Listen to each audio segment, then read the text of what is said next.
Welcome back after the break. सुना होगा आपने पुराना मशहूर डायलॉग, यानी मोना कहाँ है सोना। और आज भी सोने की कीमतें इस कदर तेजी से बढ़ रही हैं और आप जिस तरह के जानते हैं कि ये शादी सीजन है तो इसकी खरीद और फरोख्त भी इस वक्त जोरों शोर से हो रही है।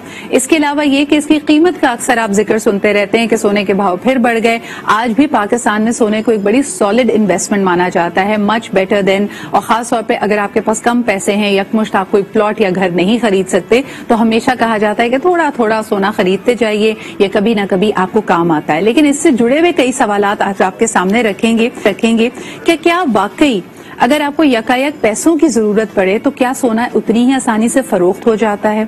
फिर इसमें कई दफा हम कहते हैं कि नाकालों से होशियार।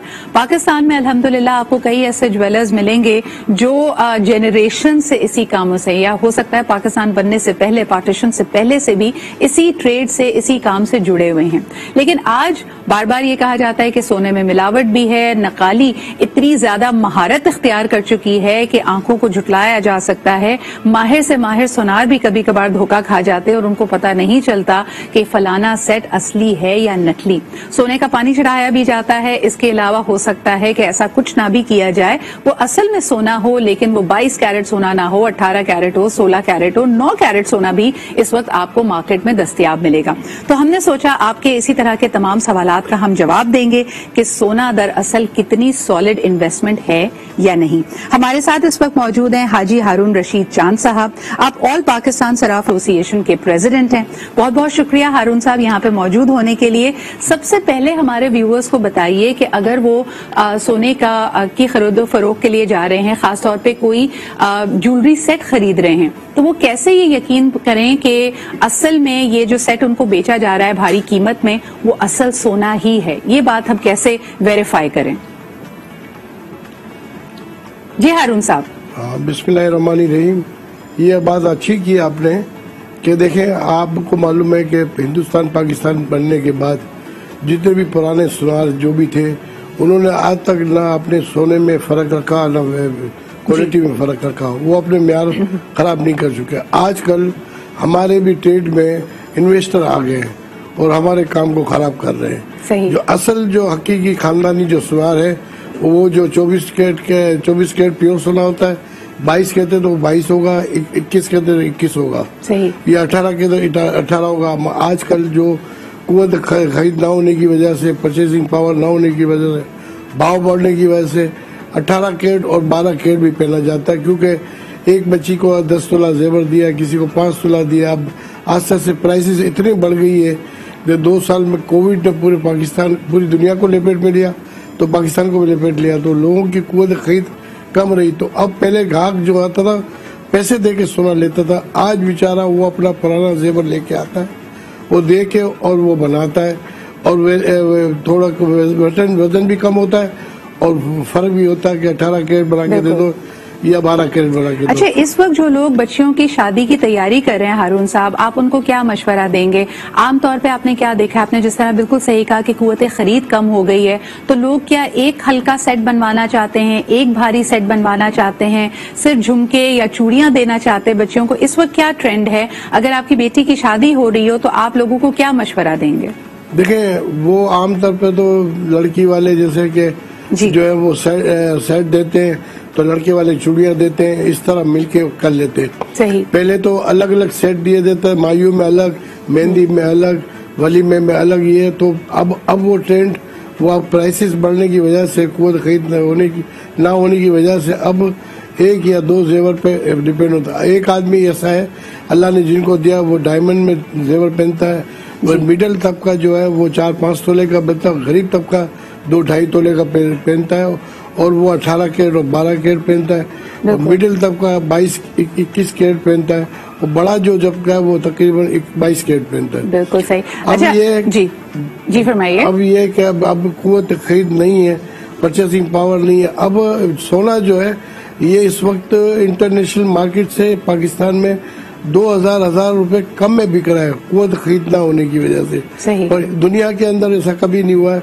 कि वो पहले से दुबई से सोना आ रहा था, बैक टू पवेलियन वापस दुबई लोग पहन के जा रहे हैं और वहाँ बेनिफिट उठा रहे हैं। सर मुझे ये बताइए कि जिनके पास पुराना खानदानी जेवर मौजूद है, जैसे आपने खुद कहा कि उस वक्त असली सोना होता था, 24 कैरेट था या ज्यादा भारी सोना होता था, आप लोगों को मशवरा देंगे कि पुराना जेवर बेच के आजकल का नया जेवर लिया जाए? और दूसरा ये भी कि अगर कोई बच्ची कहती है कि नहीं जी मैंने खानदानी जेवर ही पहनना है और उसको फिर किसी ज्वेलर के पास पॉलिश के लिए दिया जा रहा हो, तो किन चीजों का ख्याल रखना चाहिए ताकि आप अपने कीमती असासे से, जेवर से कोई आपके साथ कोई होशियारी ना कर दे, उसको बदल ना दे?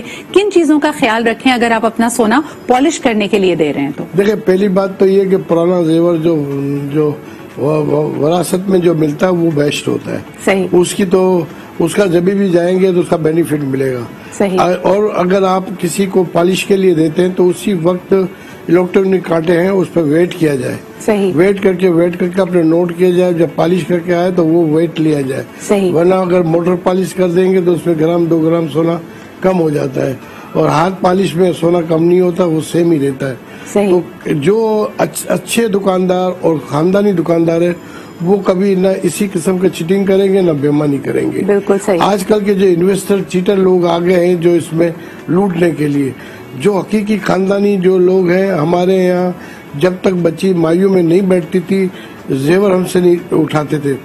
यानी मैं सराफा बाजार में मेरी दुकान थी तो ऊपर से ये बच्ची आती थी कि ये भाई मेरे ये अमानत रखो तिजोरी में, मैं अपने माँ के घर जा रही हूँ। तो हमारा इतना ट्रस्ट था जितना बैंकों की चेक के ऊपर हमारी सादा पर्ची जो है उसके ऊपर डिपेंड करता था। बिल्कुल। आजकल जो है वो कुछ इन्वेस्टर आ गए, लोगों का एतमाद खराब कर दिया है। तो मैं आपके टीवी के चैनल के जरिए मैं आप लोगों को कहूँगा कि आपके अब्बा जो अपने वालदान जो जिससे बनाते हैं उसी से आप बनाएं और ना दूसरी तरफ जाएं।